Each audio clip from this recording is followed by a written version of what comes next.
இது ஒரு சீக்வன்ஸ் ஒன்று கொடுத்துருக்காங்க. வர்க்கமூலம்னா வேறு ஒன்றும் கிடையாது. நீங்கள் ரூட் எடுக்கணும். ஃபஸ்ட் நான் இந்த 49 சூஸ் பண்ணிக்கிறேன். இந்த 49க்கு ரூட் எடுப்போம். ரூட் எடுக்கும்போது இந்த 49 எப்படி பிரித்து எழுதிக்கலாம்? 7 × 7ன்னு எழுதிக்கலாம். ஏன்னா ரெண்டையும் பிறகுனா 49 தானே.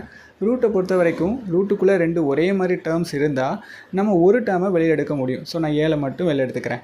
இப்போ இந்த பக்கத்தில் இருக்க டேர்மை சால்வ் பண்ணுவோம். இதில் பாருங்கள் ஸ்கொயர்டுன்னு கொடுத்துருக்காங்க. ஸ்கொயர்னா என்ன? இந்த டேர்ம் 2 தடவை இருக்குது. நான் ஆடி உங்ககிட்ட என்ன சொன்னேன்? ரூட்டுக்குள்ளே ஒரே மாதிரியான டேர்ம் 2 தடவை இருந்தால் நம்ம ஒரு டேர்மை வெளியில் எடுத்துடலாம். இந்த ஸ்கொயர்டை மட்டும் தூக்கிட்டு இந்த டேர்மை அப்படியே வெளியில் எடுத்துட்டேன். இப்போ இது ஆப்ஷனில் இல்லை. அதனால் என்ன பண்ண போகிறேன்னா இந்த எக்ஸுக்கு பதிலாக ஏனும் ஒய்க்கு பதிலாக பீனும் இந்த டேர்ம் ஃபுல்லாக சப்ஸ்டியூட் பண்ண போகிறேன். 2ab + b ஸ்கொயர்டுன்னு வருமா? ஓகே, இதை பாருங்களேன். இங்கே கேள்விப்பட்ட ஃபார்முலா மாதிரியே இருக்குல்ல. a - b த ஹோல் ஸ்கொயரோட ஃபார்முலா a² - 2ab + b². இப்போ மறுபடியும் சேம் அதே மாதிரி ஏக்கு பதிலாக எக்ஸ்னும் பிக்கு பதிலாக ஒய்னும் சப்ஸ்டியூட் பண்ணால் இதான்